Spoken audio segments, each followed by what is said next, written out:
So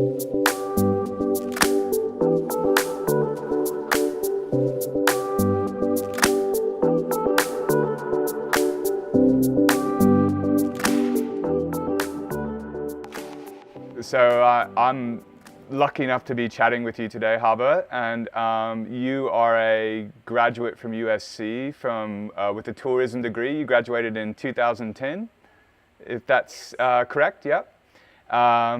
And you've got quite an interesting story. So I'm lucky to not only be able to work with you as and talk with you as a fellow alumni of USC, but you're also a friend of mine.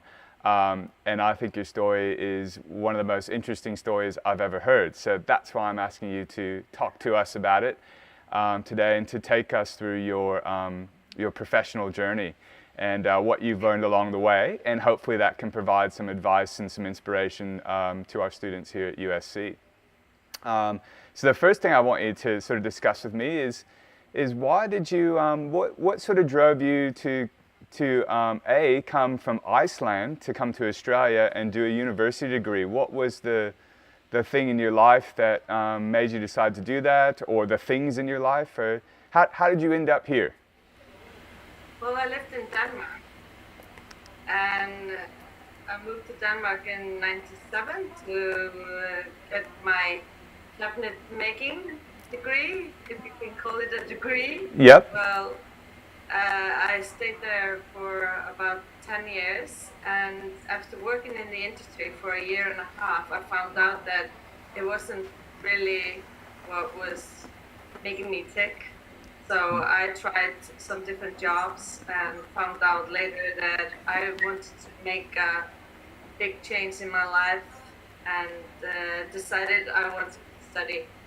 And I went to university at 33, so I was quite intimidated by going to uni, and I needed a little bit of time to sort of mentally prepare myself for the challenges. And when I was staying in Denmark, I couldn't really find anything particular that I wanted to study. I wanted a degree that could be sort of give me a lot of chances, not necessarily aiming towards something very specific, because I never really knew what I wanted to be when I grew old. So yeah, what I knew and what I missed from being a cabinet maker was that the interaction with people. Yep. And I realized that they were probably some of my best skills in communicating and working with people. So that's what I missed with being in a trade. Right. And when I realized that I couldn't find, it was really my brother. He asked me what I was gonna. I thought I was gonna study English and communication in Denmark, and he was like, "Why in Denmark? Go somewhere." I always wanted to travel, and it was like it was a little seed planted there in my head, and I couldn't move away from it. And I checked out universities all over the world, realizing that I needed to find a university teaching in English, as I didn't have another language at this point. I speak Danish, but I tried, for example, Venezuela.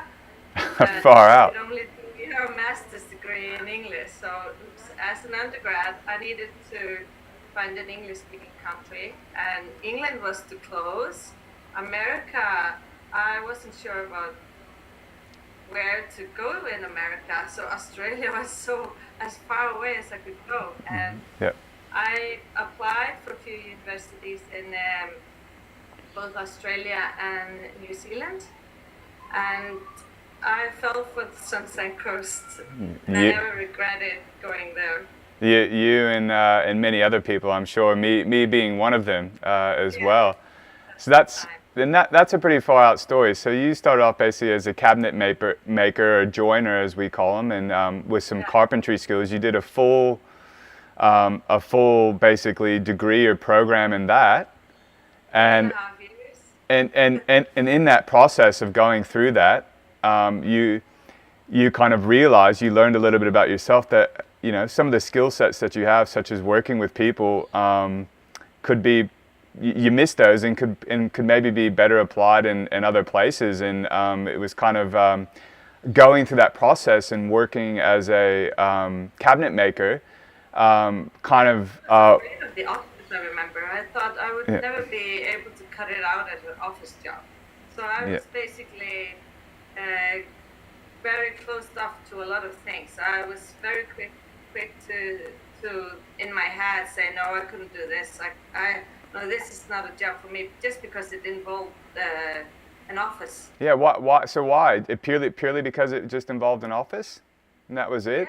Yeah, it was really. I guess that when I started my education, I somewhere in the half of it, I realized that it probably wasn't anything that would last for a whole lifetime.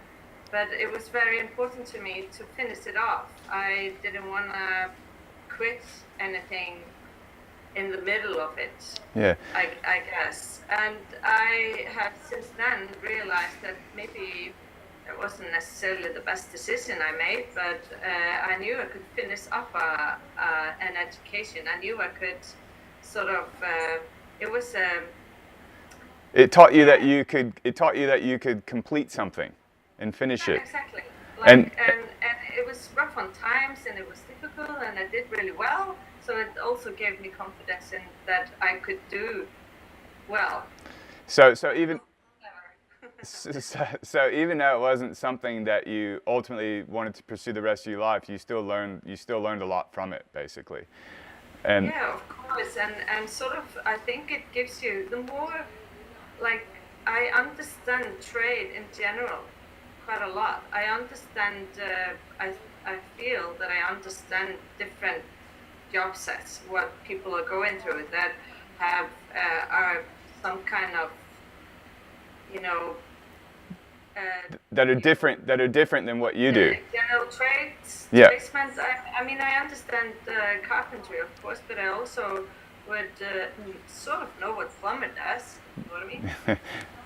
and how their day is, and all kinds of different jobs where you have to be more hands-on than if you have an office job.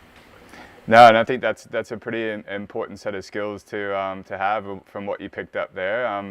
And you can definitely carry those things with you for you know, throughout the rest of your life, and I don't know, just let you sort of guide you, and you can sort of draw from things and draw from the people that you work with and what you learned along the way. So kind of basically what you're sort of saying is that by going through that process, you would have never have kind of realized what you wanted to do and who you wanted to become and what some of your initial skills were without going through that process. And that's kind of what led you to where you are now, or what led you to take that step to go to university from there. Yeah. Yeah. Definitely. Like you, for some people, they maybe know from very young age what their dream is for the rest of their life. But most people just have to try things, right? Yeah. And the thing is that you start an education, you have an idea how it is to work in the environment, but you never really know until you try it. That's right. And how long after did it take you to sort of realize that, oh, hey, I actually did learn a lot from that point in my life? Like how many? It probably went quite a while. Yeah. And it's just now kind of reflecting back on it now, maybe even you realize that, hey, I actually learned quite a lot during that, even though it wasn't exactly what I wanted to do.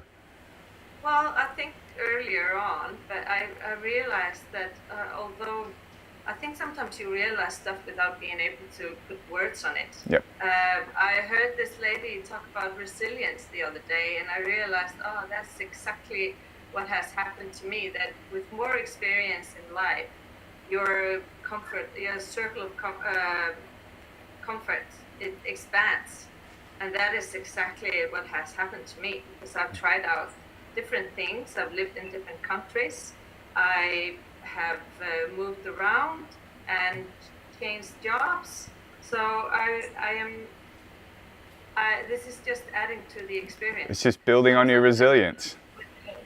When you look back, you think, oh, I should probably have done something different, or stayed at this job longer or shorter or whatnot. But at least I feel today like, oh my Lord, I have this.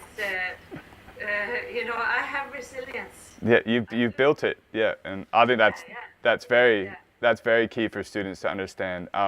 So if I take you to when you decided to come to Australia and you started your degree at USC in tourism, can you describe kind of what you were thinking and feeling when you started all of that? Well, I moved to Australia very excited, but I was a little bit nervous. I knew that I would be one of the oldest students, and I wasn't sure if I could cut it out. Is that how you say it? Yeah. What? Yeah. That. Yeah. Yeah. And I sort of pictured myself being indoors reading big books all the time, and thought it would be really, really hard for me. And the first semester, I remember, of course, I struggled with some things, but I was very lucky to meet good people that could help me out, for example, with my writing in English. And it just got better and easier along the way. I think, the university community is really sort of welcoming to international students, and I was really, really lucky that being one of the oldest person studying there, I never really felt that being an issue. Everyone was sort of welcoming, and I think that's really important as well. So that my biggest problems were if I would understand the report I was supposed to deliver in a few weeks and not having any personal issues with feeling sad. Yep. It was just a joy from day one, to be quite honest. That's really good. And so I guess you formed a really good network, with the university and with some people that you went to uni with. And also it sounds like you were proactive and you took advantage of some of the skill workshops and the academic advising and that sort of stuff. You didn't just sort of, I guess, expect it was going to happen. You kind of made it happen, and you were optimistic and positive about it, I guess. I definitely had. It wasn't difficult for me to meet people to hang out with, Yeah. and to this day, still today, I have friends from the time I was there, and most of them are actually from the first semester, so it's quite amazing. I think I've had several people visiting me, for example, here in Iceland, which I absolutely love. Yeah. And I love this. This is just expanding life, I think. Yeah. People that you can call friends from all over the world. Would you say that's one of the most? Sorry, go ahead. Yes, concerning networking, it's how it, coming from a rather small country like Iceland, moving to Denmark, and then Australia, you sort of lose a little bit touch with networking in some extent, I believe, because I realized more and more after I started working here how networking is important. Yep.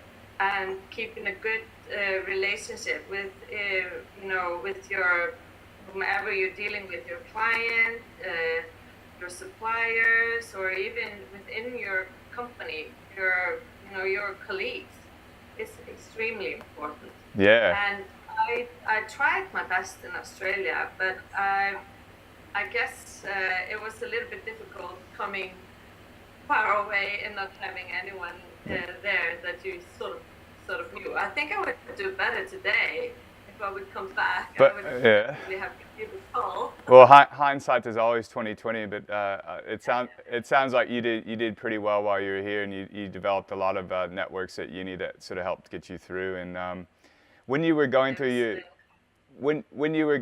your university degree, and kind of looking back as you started to finish up your degree and move on into and kind of figure out what was next. What were you feeling then? What sort of and what sort of skills and knowledge that do you think that you took away towards the interview degree, and as you started thinking about your professional journey, what sort of skills and knowledge do you think your degree provided you for your next step out into the professional world? I think it definitely uh, boosted my confidence. It And how? How? Well, it gets you thinking, and you realize throughout. And I also love that about the uni that you are not spending the whole semester reading books and then taking a one big exam. You're always doing reports or projects and presentations. So you have to have things happening all the time. And when I came back, I realized my head was okay.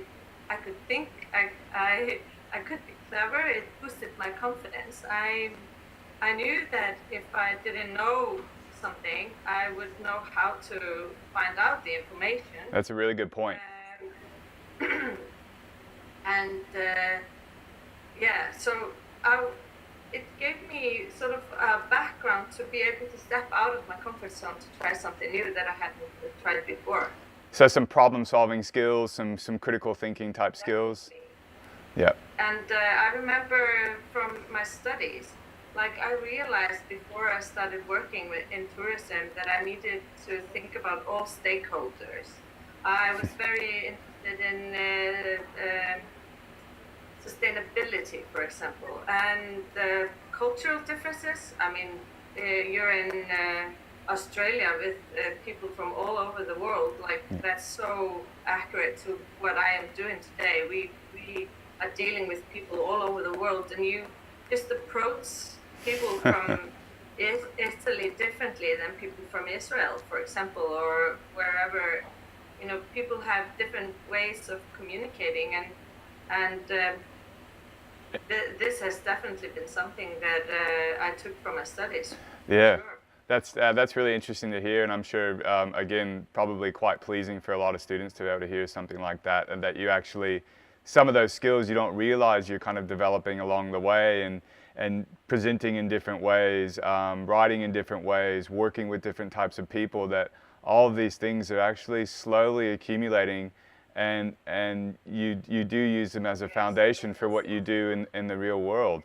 So that's really interesting to hear. And so when you finished uni and you finally started looking for a job and you're back in Iceland, what were you thinking about? How did you approach this job hunt? And you know, was the job that you ended up in, was it a sort of stepping stone, or was it, you know, a dream job for you? Can you just describe a little bit of what you were going through at that point? Well, I remember being petrified going back. I was so afraid that I wouldn't get a job. But I guess I was also quite lucky that tourism was shortly after I moved back. The tourism here was booming.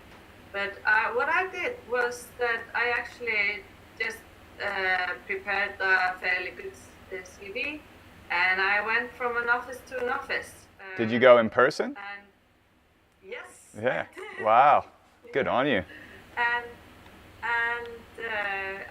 it wasn't very long after I arrived. I started working with my brother for a while, and I think maybe 6 months later I got a call from Iceland Travel asking me to come for an interview, and they have just had my CV laying around. And what made you do that in person? Why did you do that? Like, what drove you to go, I'm just going to go to these places as a... I knew that just sending an email with my CV would be the easiest, but they would know so much more about who the person I am if I was there giving them the paper with a smile, and I could maybe get them to talk to me for a little bit. And I was lucky that when I was at Iceland Travel, I met the HR manager. So she sort of had seen me, and you get a feeling about people when you meet them. That's really Quite interesting. often. Yeah. So I was really, really lucky that it went out that well. Do you think that's something you learned, throughout the journey of your life, really, in your professional career, that just to sort of say, yeah, screw it, I'm just going to go for it. I'm just going to go there in person. Is that something that you think subconsciously you kind of picked up and you said, hey, why not do it like this? Well, I think experience teaches you that the things aren't that, scary things. They are, what's the worst thing that can happen? I Exactly. mean, how bad is it to make a little bit of a fool of yourself if that happens, or if you have some good experience to laugh about? I Yeah. mean, the worst thing is that happens is that they say no, sorry, we don't have anything for you, and that's going to happen anyway. Like if you, for example, send an email. So, So I think that you just have to pick the right moment for you. Like that's what I've done with situations like that. If I'm not in the mood today, I won't go today, but tomorrow. yeah. You know what I mean? No, that's really interesting to hear. So it's just sort of adding to that big ball of resilience you're kind of building up over time, and Yeah, I mean, you know, we are all scared of something, and if you do a little bit each day or a little bit every week that you are possibly nervous about or scared about, yeah, everything else becomes easier that's right. with time for sure. Oh, that's really good to hear. So tell us about the first job that you got. What was it? What was your role? It was I was in an operation team. Yep. So what we did was that I was operating groups in Iceland. So sales department had already done an offer, and the offer was accepted, and then I took care of the details in Iceland, communicating with suppliers and making that trip happen to be So in that way. you were working with many different parties. Yes. Yeah. So, So so what sort of skills and that sort of stuff, again, from your degree, that you think, thinking back and reflecting, what sort of things do you think helped you initially get right into that and be able to work with these people? well, it was maybe it wasn't particularly complex job, Yeah. but what was difficult about it was that you needed to have you were working on a lot of projects with different timelines.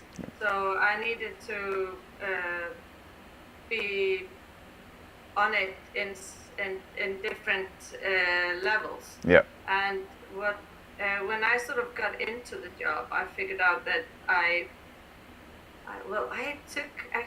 just said yes to every project that I was delivered. I loved it. I was busy. I was very busy in that job. And if there was anything on the side that I could like learn, I took the chance. I grabbed everything that I could So sort of like everything I could learn. So you took all the opportunities you could to learn and pick up what new skills, learn about new industries or new products or whatever. Yeah, and sort of like also like I was saying before, networking within the company. Yep. Like we were around 60, 70 people at the time, and I got to know pretty much every one of them fairly quickly. And how important do you think that is to I think that's very important. You work so much better together, and you get jobs done and in quicker way, and you have more understanding of what is the role of that person in this department. If you understand what they are doing, it's easier for you to mix and match. Yeah. Okay, let's do it in this order, and not fight about who is going to do what job, for example. Yeah. And there's so many gray areas here with us, Yeah. and we are evolving, and so then we're always the question comes up: who's going to do that? Okay, so working, getting jobs done smoothly. Yeah. In companies can sometimes be difficult. Yeah, and I want to come back to that about the evolution of the industry in a second, but I want to jump to now how you sort of got to where you are now and what you're doing within the company now, because you're still within Iceland Travel, correct? companies. Yes. So this today is my third job. After being in operation, I moved onwards to being in sales and marketing. Yeah. We have two different departments in sales and marketing, focusing on different areas. In our area, we focus on Europe, Middle East, and South America. And the job I have today is more focus on product management and product development. Okay. So I work in a team in the company from all different departments, and we take care of the production of the core products, our core products. Right. And right. I am sort of like a coordinator in my department, because we have different products for different areas. And what's different languages, for example. So that's fairly complex in trying to manage all that sort of stuff. And what's the most challenging part of your job? That's a tough question. Yes. Well, it's sort of like grabbing all possible chances that you can to succeed, because nobody has done it before. You can't sort of build on that. Yeah. So I'm sort of like, should I go that direction or this direction? And it's exciting as well, but at the same time quite difficult. And so it's also like remembering, you don't really have a checklist, so you sort of have to. You're making the checklist. Making a checklist, and when you have a new job, you sometimes figure that out a little bit too late. That's right, but that's all part of the learning experience there. Yeah. And again, coming back to your uni degree, how do you think your uni degree, how has your uni degree helped you in your new position? I think what you pick up is like critical thinking. Yeah. And how and what I think is that we kind of forget that with you don't have to be like the perfect how do I put it, like when you start a new job, you don't have to come in with bang and look here, I can tell you how you should do this and this and this different. I feel now that I have more chances of being critical, because I understand more about how it works within the company and how it could possibly go better. So I think with training at uni to be a critical thinker, I think I'm better prepared for that now. I also realize that being creative is very important, and you also train that in uni, to be creative. So you can train yourself to be. You think you can train creativity? Yeah.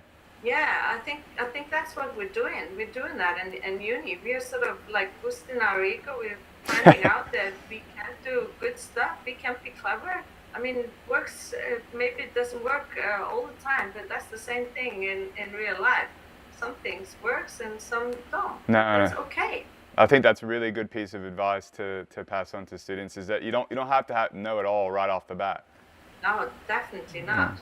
Like and I when I've been thinking back, I think we forget sometimes to listen. I mean, you sometimes go into a company, think the old lady, she's boring, she's a bad. But this is knowledge and experience, and it can be pretty tough to sort of roll that on to new employees, but to listen and to ask questions. I've sort of realized that here as well, that before, if you can pick up thoughts from everywhere, you can research yourself, you can ask the more experienced person, and then you could sort of join that together to come with an outcome that maybe is just perfect. Yeah, and that's some really good perspective there. I think very much wisdom, I would say, with that, Habba. And I think too, what advice? So what advice would you give to students then coming into the professional world? Is it important to have various pockets of skills and knowledge, or is it about specializing in one sort of technical set of skills, or how does it, in your opinion and from your experience, how does it work? I think we should remember that every job is important, and that you can make, if you just do your best and being positive and flexible and interested, you can do much with the job.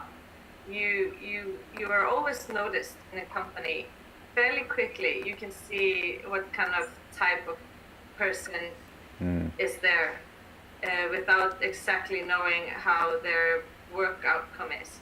So just by being positive and take initiative and being there fully.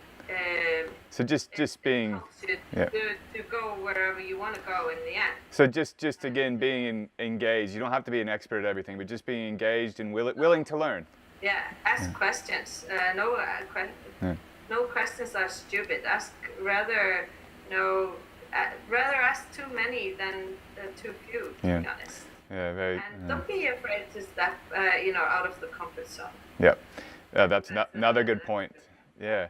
And so as these students are preparing to move into the professional world, what's kind of the main, I mean, you've sort of given some advice there, but if there's any other little bits and pieces of advice in terms of the job world and the professional world, what are some things that you might leave someone with, or what would you advise yourself, if you could advise yourself a long time ago? What would you tell yourself?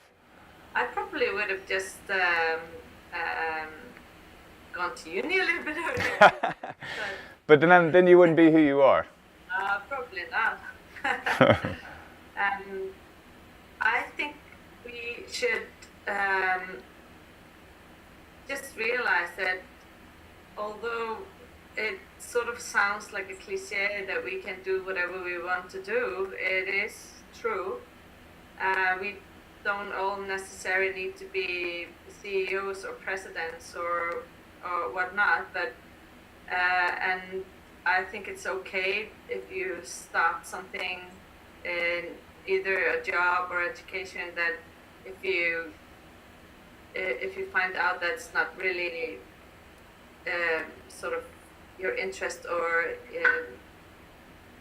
it's not your passion, you can just swap and shift, and also remembering that there's a lot of jobs out there that we don't know are there. Yep. And which is ever changing. Yep. So I think education is just the key to start something. So it's all about. That if you have a degree in something that you can work in a different industry. I think having an education is a key though. Yeah. So it's all about just trying things really and a bit of self-discovery. Yeah, and just believing in yourself. You can do it just as anyone else. Yeah. And so kind of one last area that I get everyone to talk about in this series is, I mean, working for Iceland Tourism, I'm sure there's some perks to your job. So what are some of the coolest things, about your job, and what do you get to do that you really love? Well, first of all, this is a vibrant industry. There's always a lot going on. There are last-minute changes all the time, and you have to be really flexible and ready to, the plan never goes exactly as it was planned.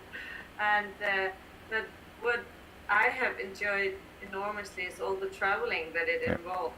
And I've traveled quite a bit within Iceland. So I've tried many. I've been, we go on site inspections and check out hotels and accommodations, but we also try all kinds of suppliers of activities, which are this is just great. It's, you know, driving in a super jeep at a glacier in Iceland, snowmobiling, horseback riding. You know, we have ATVs and buggy rides, and it's just amazing. And you know, I've been to some fairly remote places because of that within here in Iceland. And it also involves international travel. Yeah. And I absolutely love traveling, and you know, being able to connect with people in different areas of the world. And we go on travel fairs and workshops, or just agent visits around the world, which is extremely. It's fun, but it can be quite you know, difficult or like hard jobs, but it's just absolutely, it's so much fun. Yeah, it sounds worth it. It sounds amazing, and I'm sure lots of people sort of watching the end of this are going to be going, "Wow, I really want to go to Iceland and and check it all out."